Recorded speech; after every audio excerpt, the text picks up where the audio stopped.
Good morning, Dave. How you doing this morning? Yeah, very busy today, guys. Very busy trying to work into golf. Then I'm going to probably head out to the Braves game. Very busy day today. I'm going to squeeze you guys in between my Well, we appreciate you being. We appreciate you being. You need a little downtime. It's a long season, so enjoy it. Yeah, it is. It's a good day. I'm going to go check out the Braves, see if they can keep it going a little bit. Yeah, maybe they got it going a little bit better than they started off. Talk a little bit about the Georgia game. I know Easton, a lot of talk about maybe starting a freshman quarterback. Just sort of your evaluation of what Kirby's been able to do. I know the crowd was great and did a lot of different things. Talk a little bit about that game. Well, I tell you what, Coach, it was something else. I didn't know what to expect, to be honest with you. I don't even think Kirby knew what to expect. That's a bold move, asking for 93,000 people to show up in Athens. Some of those Bulldog fans are kind of, I would say, they're kind of, they kind of get a feel for how things are going. If they're not really into it, they just kind of, they could care less one way or the other. They just kind of get that apathetic kind of attitude a little bit. So I was a little bit concerned that we might have, let's face it, last year's crowd was 46,000. That was the largest they ever had for a spring game. So you're asking for to double that up. So I was shocked heading up there. It was a great crowd, great atmosphere, and I think everybody really wanted to just kind of see what Kirby was going to do with this team, what kind of excitement there was around the program, and they wanted to see Jacob Eason play, and he didn't play until the second quarter, and when he came in, I think everybody saw that this kid is for real. He has an unbelievable skill set, great size, and is the real deal. Now, you can't really tell what's inside the young man's head in terms of how he can adjust to SEC-type defenses yet. It was kind of a very vanilla defense he was facing, but when it came to making throws, his skills are superb. And I don't know that he'll be ready game one, but I have a feeling we'll see him quite a bit in 2016. That's my takeaway from that, is I think that he is physically ready to play at this level. Well, it's a Georgia staff that has a lot of new members on both sides of the ball. Kirby brought a lot of guys in, went off and hired some people, and of course, he did a great job at Alabama, and he's a Georgia guy. I would think that they're just by having Ludacris in there and paying him $65,000 that they did more than they did. They did a lot more than they did for the other coaches. So I don't think Mark had that. It was actually $70,000. It was all the things he had to have in his locker room had to cost at least another $5,000. Yeah, we don't need to get into all of what was. No, we don't. We already went through all of it. It's unbelievable. We've already been through. We've been through all that. Let me tell you something. Living here in Atlanta, guys, that has been probably the biggest discussion is what was in his trailer before the concert. More so than Jacob Easton, it's what Ludacris had before his concert. Well, that's an interesting concept, and we'll save that one for another day. When you turn to Auburn, a lot of concern about third down situations with the quarterbacks. They didn't have a good day.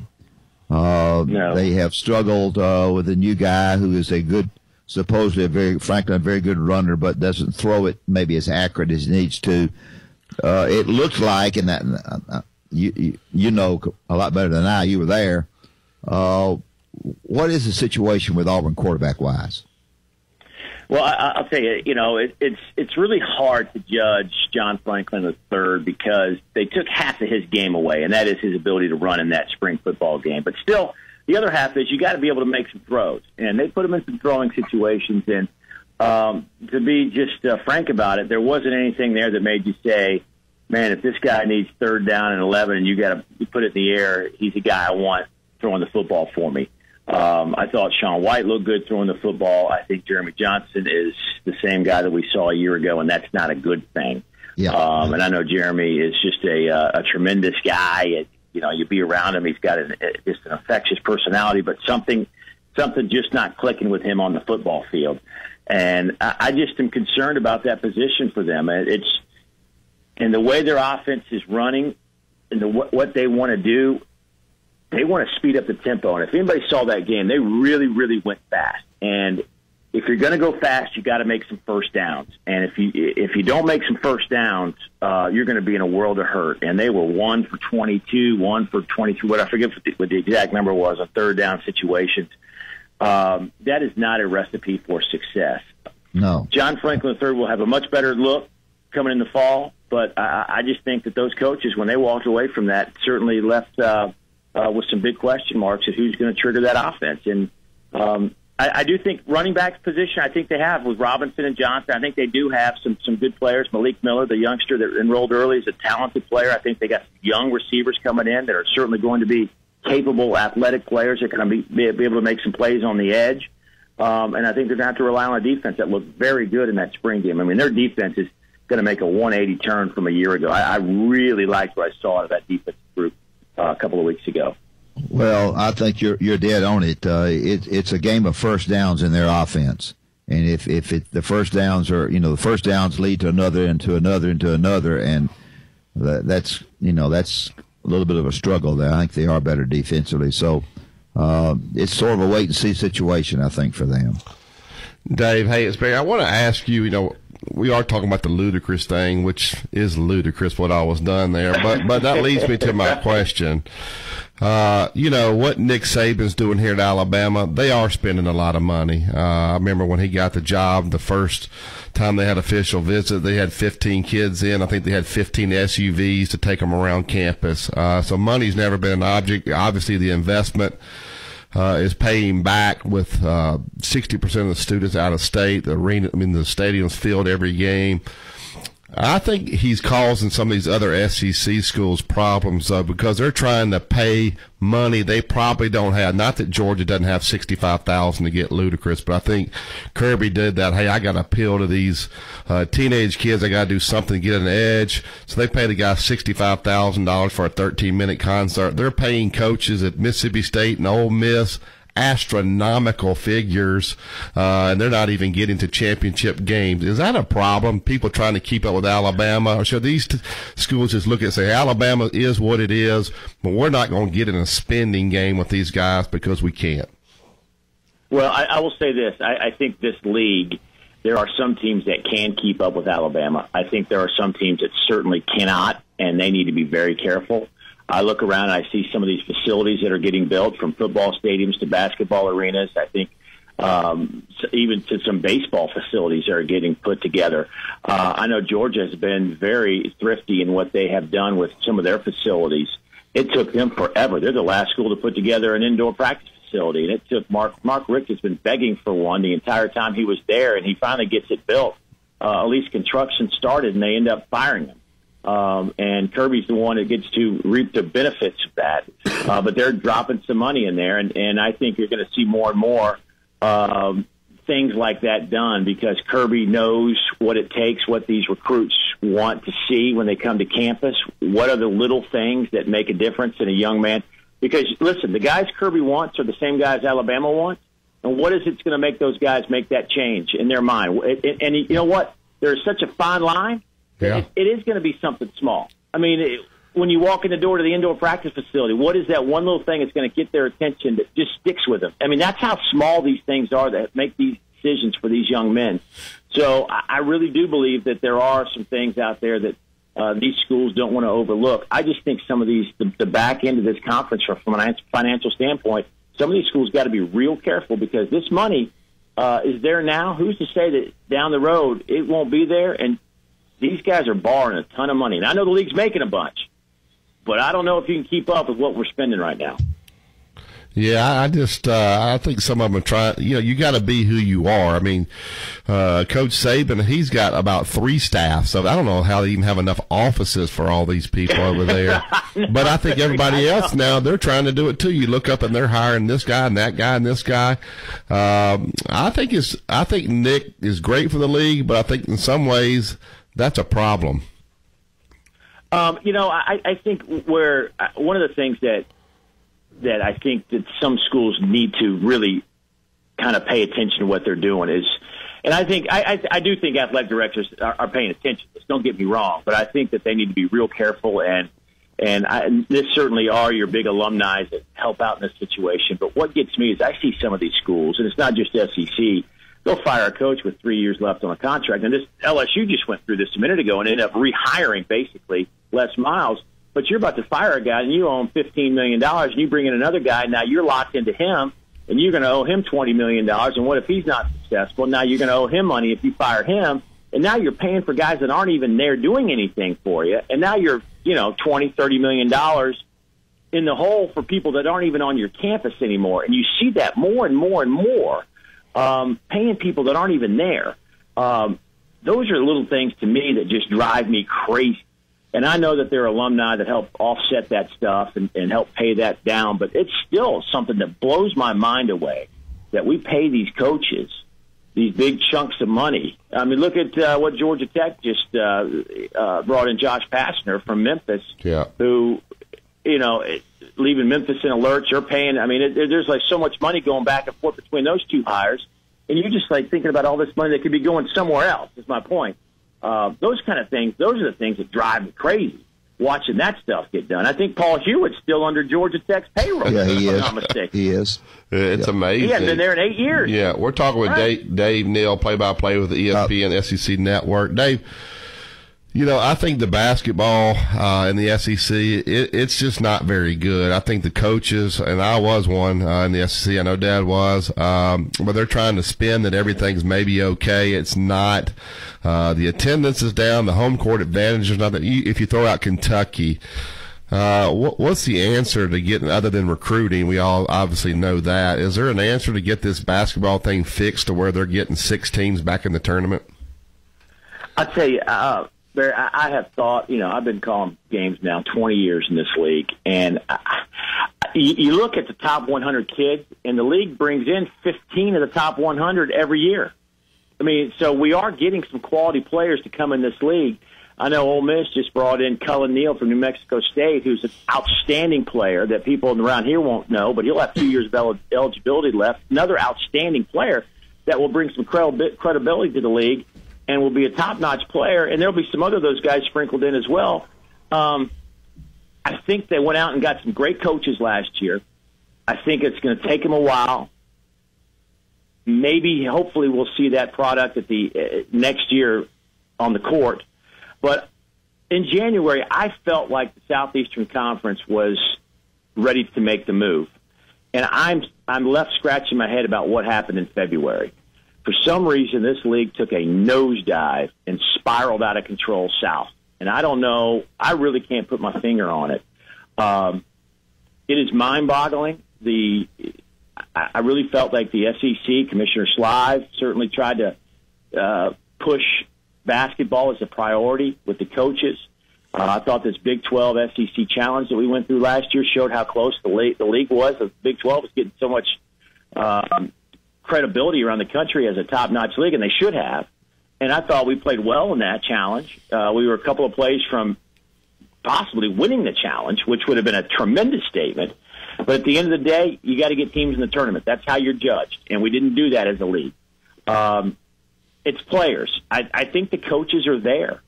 I just think it's the number of players, how you get them in here, and how you sustain them, keep them, and grow them. And I think the coaches are there to make these guys better. But it is I could sit here and we could go down and discuss this all day. It is one of the most.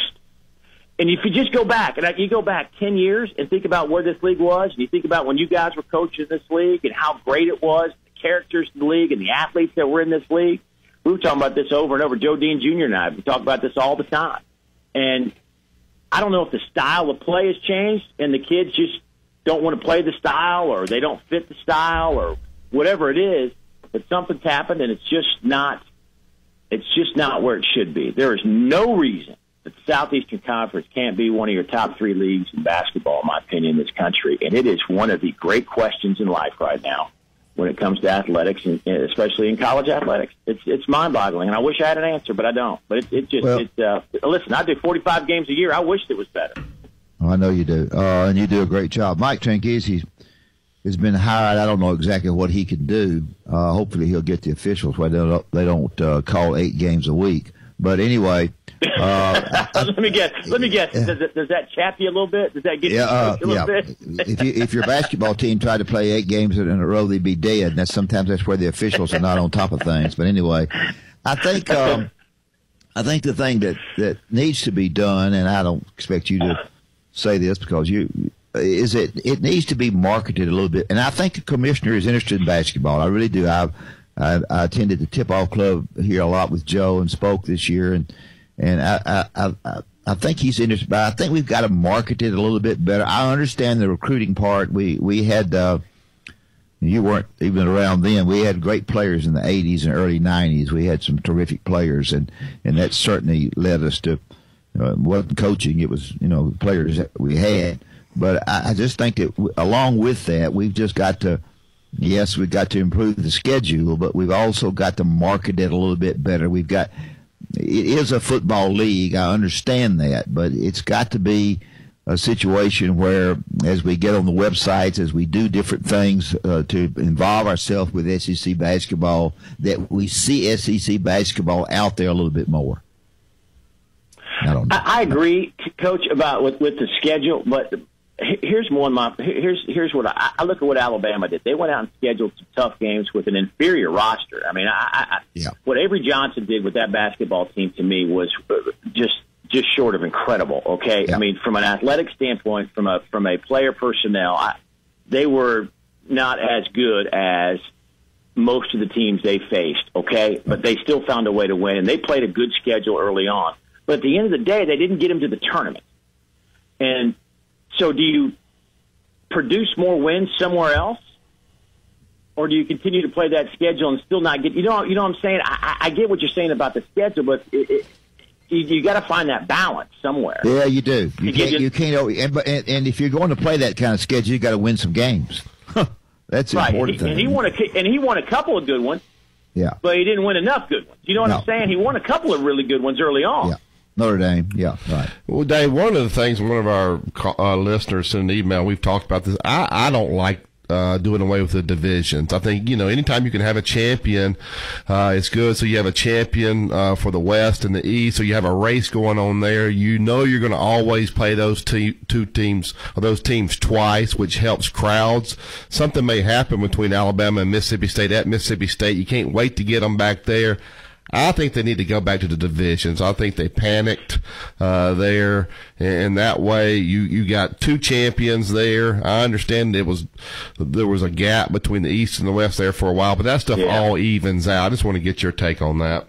I agree with you, and you know what? I have talked to enough coaches recently that have convinced me. I was one of those guys early on. Let's ditch the East and the West. But I also believe the scheduling.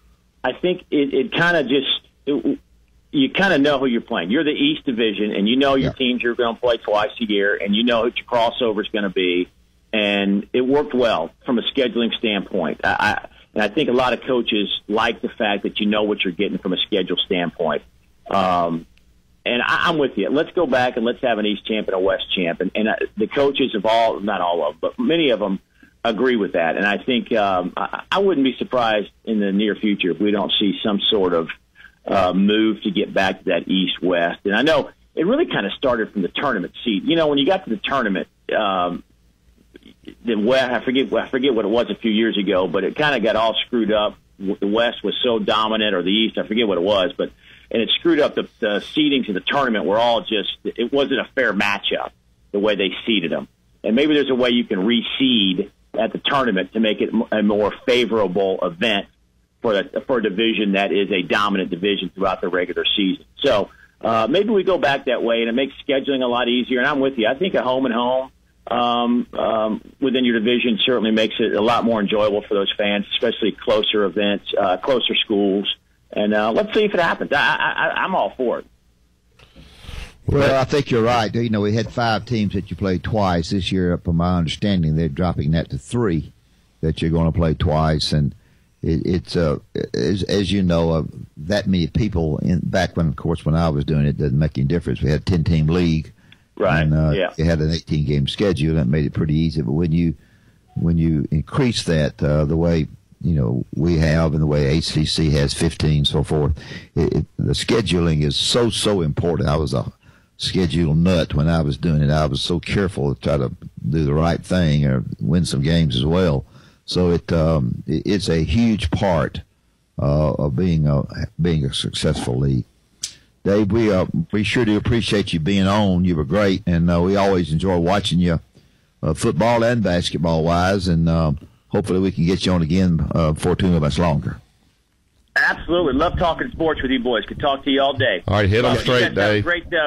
I will, and then maybe I'll give me a foul ball. You guys watch the game today. Maybe I'll give me a Clayton Kershaw foul ball or something like that. You'll be able to pick your seat over there, Dave, just so you know that. I'll have my feet over the front of me. I'll be good today. Thanks, Dave. Thank you, Dave. All right, boys. See you guys.